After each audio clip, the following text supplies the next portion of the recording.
રીતે જો વધારે આપણે આગળ જોઈએ તો એનો એક એક્ઝામ્પલ લીધેલો છે કે integration of x square plus x into x. તો અહીંયા આપણે એક્સ સ્ક્વેર પ્લસ એક્સનું ઇન્ટિગ્રેશન કરવાનું છે, એટલે કે બે ફંક્શન છે, પહેલું છે એક્સ સ્ક્વેર, બીજું છે એક્સ. તો બંનેનું ઇન્ટિગ્રેશન કરવા માટે આપણે બંનેનું અલગ અલગ ઇન્ટિગ્રેશન કરશું, એટલે આપણે બંનેને અલગ અલગ ઇન્ટિગ્રેશનની સાઇન આપશું. બંને માટે વેરિયેબલ સેમ છે એક્સ, તો બંને સાથે આપણે ડીએક્સ મૂકશું. તો x square plus x into dx will equal to integration of x square into dx plus integration of x into dx. અને હમણાં જ આપણે જે રૂલ શીખો એક્સ રેસ ટુ એનનું ઇન્ટિગ્રેશન થશે x raise to n plus one upon n plus one. તો એક્સ સ્ક્વેરનું ઇન્ટિગ્રેશન થશે x raise to 2 plus 1 upon 2 plus 1 which is equal to x cube by 3.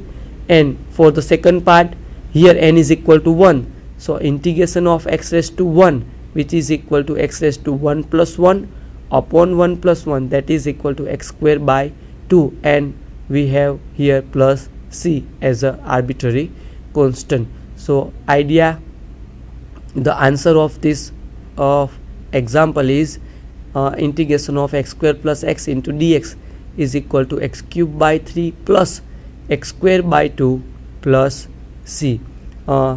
So in this way we can use the rules of sum and difference. The same rule we can use for the difference as well. એટલે કે બાદબાકી માટે પણ આપણે same રીતે અલગ અલગ integration આપી અને બાદબાકી કરી શકીએ છીએ અને આન્સર ઇઝીલી ફાઇન્ડ કરી શકીએ.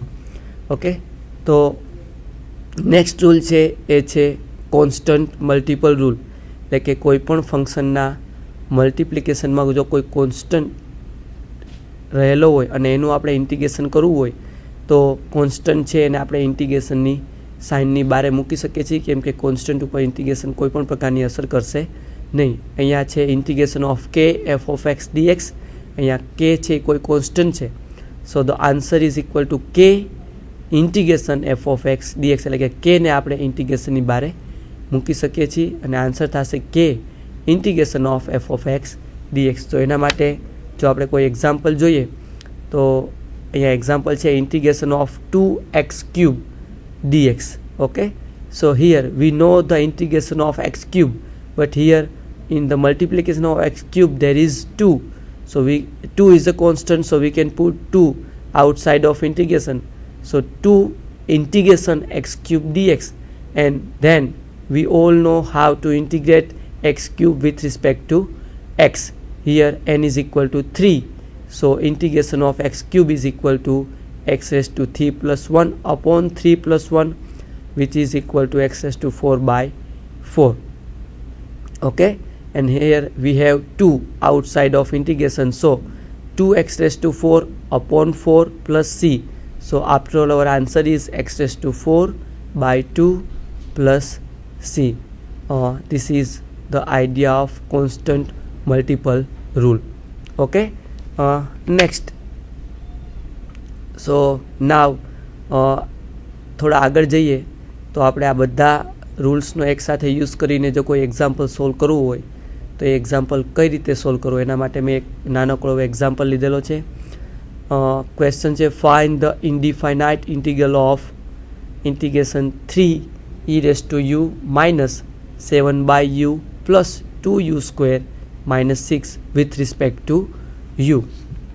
તો સૌથી પહેલાં આપણે ઇન્ટિગ્રેશન કરવા માટે અહીંયા ઇન્ટિગ્રેશનનો વેરિયેબલ છે યુ, તો યુની સાપેક્ષ ઇન્ટિગ્રેશન કરવાનો છે. અને જેટલા અલગ અલગ ફંક્શન છે કે જેની વચ્ચે માઇનસ અથવા પ્લસની સાઇન છે બધાને આપણે સમ અથવા ડિફરન્સનો રૂલ યુઝ કરી બધાને અલગ અલગ ઇન્ટિગ્રેશનની સાઇન આપશું. તો સૌથી પહેલાં આવશે 3 e રેઝ ટુ યુ, જેમાં 3 છે એ કોન્સ્ટન્ટ છે, તો 3ને હું ઇન્ટિગ્રેશનની બહાર મૂકીશ એટલે આવશે 3 integration e raise to u du. Okay, પછી છે માઇનસ 7 અપોન યુ, જેમાં 7 છે એ કોન્સ્ટન્ટ છે, તો 7ને હું ઇન્ટિગ્રેશનની બહાર મૂકીશ એટલે કે minus 7 integration 1 upon you du plus પછી નેક્સ્ટ છે 2u સ્ક્વેર, કે જ્યાં 2 છે એ કોન્સ્ટન્ટ છે તો 2ને હું ઇન્ટિગ્રેશનની બહાર મૂકીશ તો 2 ઇન્ટિગ્રેશન u સ્ક્વેર du. અને લાસ્ટમાં છે 6, તો હું મૂકીશ માઇનસ ઇન્ટિગ્રેશન 6 du. ઓકે, તો બહુ ક્લિયરલી e રેઝ ટુ યુનું ઇન્ટિગ્રેશન થશે e raise to U 1/u integration થશે log u to the base c એટલે કે લિનિયર u સ્ક્વેરનું ઇન્ટિગ્રેશન થશે u ક્યુબ અપોન 3 અને આપણે ખબર છે કે ખાલી કોન્સ્ટન્ટ હોય તો એનું ઇન્ટિગ્રેશન થશે du નું ઇન્ટિગ્રેશન થશે u એટલે 6 નું ઇન્ટિગ્રેશન થશે 6u પ્લસ c. તો આફ્ટર ઓલ આપણે આન્સર મળશે finally 3e⁻u minus 7 linear u plus 2/3 u cube minus 6u plus c. તો અહીંયા ઇન્ટિગ્રેશન કરવા માટે આપણે એક સાથે કેટલા રૂલ્સનો યુઝ કર્યો છે? ફર્સ્ટ આપણે સમ અને ડિફરન્સ રૂલનો યુઝ કર્યો, પછી કોન્સ્ટન્ટ મલ્ટિપલનો યુઝ કર્યો અને પછી ઇન્ટિગ્રેશનના જે ફોર્મ્યુલાસ છે એનો યુઝ કર્યો કે e⁻u નું ઇન્ટિગ્રેશન થશે e⁻u, 1/u નું ઇન્ટિગ્રેશન થશે લિનિયર u સ્ક્વેરનું ઇન્ટિગ્રેશન થશે u ક્યુબ બાય 3 અને પછી આવશે 6u અને પછી આવશે કોન્સ્ટન્ટ c. તો અહીંયા આપણે સૌથી પહેલાં સમ અને difference rule, constant multiple rule અને પછી ઇન્ટિગ્રેશનના 3 ફોર્મ્યુલાનો યુઝ કરેલો છે. First formula is integration of e⁻u is equal to e⁻u, integration of 1/u is equal to linear u અને લાસ્ટ ફોર્મ્યુલા છે integration of u⁻n is equal to u⁻n plus 1 upon n plus 1 okay with respect to u. તો આ એક્ઝામ્પલનો answer આપને આ રીતે મળી શકે. થોડા આગળ જઈએ તો if s is equal to s is a function of t is a position function of an object at time t, then velocity v is equal to ds by dt and acceleration a is equal to dv by dt, right?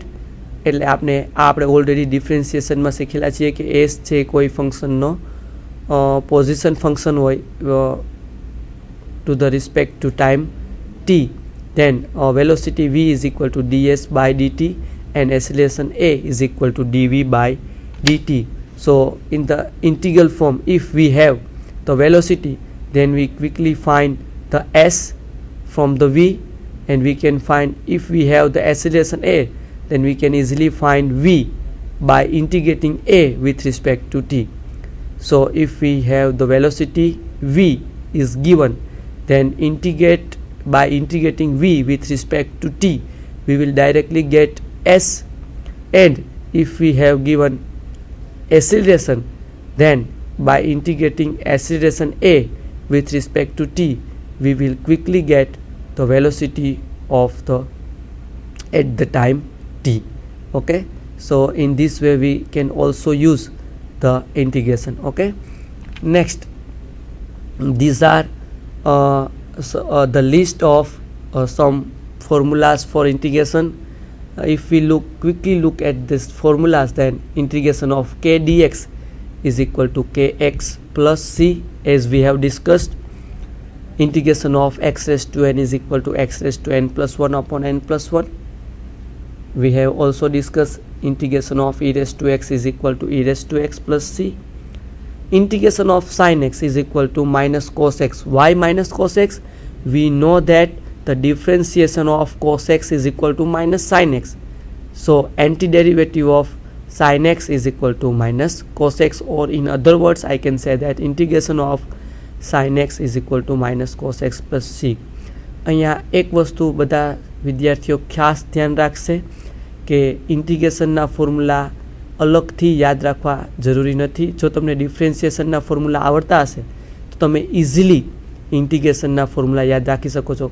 Same મેં તમને જેમ હમણાં કીધું એ પ્રમાણે કે cos એક્સનું વિકલન થાય માઇનસ સાઇન એક્સ, તો સાઇન એક્સનું ઇન્ટિગ્રેશન થાય માઇનસ કોસ એક્સ. સેમ રે આપણે ખબર છે કે ટેન એક્સનું વિકલન થાય સેક સ્ક્વેર એક્સ, તો in other words I can say that integration of sec square X is equal to 10x plus C. Same વેમાં sec X, integration of sec x into 10x is equal to sec x plus c. Why? The differentiation of sec x is equal to sec x into 10x. Same way ma integration of 1 upon x square plus 1 is equal to 10 inverse x plus c, and some other formulas I have listed in the right hand side. integration of 1 of x is equal to linear x, integration of a raised to x is equal to a raised to x upon linear a plus c, integration of cos x is equal to sin x. Why? Differentiation of sin x is equal to cos x. So integration of cos x is equal to sin x. Integration of cosec square x is equal to minus cot x. Integration of cosec x into cot x is equal to minus cosec x. Same way, integration of 1 upon in root 1 minus x square is equal to sin inverse x, because differentiation of sin inverse x with respect to x is 1 upon in root 1 minus x square. Okay, so integration of 1 upon in root 1 minus x square dx is equal to sin inverse x plus c. In the same way, we can put the formula for cos inverse x. For tan inverse x we have already discussed for cos inverse x, and we have also formula for integration 1 upon x square plus s square dx. We have in the left hand side, last formula is integration 1 upon x square plus 1 dx is equal to tan inverse x plus c. But if we have integration 1 upon x square plus s square, then the integration of this function is 1 upon a tan inverse x upon a plus c. We will later on discuss for this formula when we solve the example related to that. So this is the list of these formulas for integration. Okay, so before we move forward, let us try to solve some example which are related to all these formulas and how to solve it practically. Let us look at one example. Okay, the question is integrate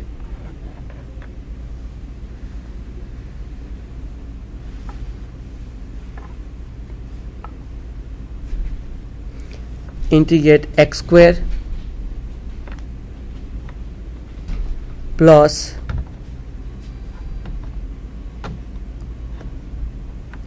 5x plus 6 upon x square plus 2x with respect to x. So integration of x square plus 5x plus 6 upon x square plus 2x આપણે આ ફંક્શનનું integration કરવાનું છે. તો અહીં સૌથી પહેલાં integration કરવા માટે આપણે એ ખ્યાલ રાખશું કે ઇન્ટિગ્રેશનની અંદર ટર્મ્સ જેટલા અલગ અલગ હશે એટલું આપણે ઇન્ટિગ્રેશન કરવું ઇઝી રહેશે. અહીંયા આપણે જોઈએ છીએ કે x square plus 5x plus 6 upon x square plus 2x બધું એક સાથે છે. તો સૌથી પહેલાં તો હું x square plus 5x plus 6 is equal to, we know that here x plus 3 into x plus 2, and here if we take x as a common, then x into bracket x plus 2 dx, right? So here we have the same bracket x plus 2 in the numerator and denominator, which will be cancelled.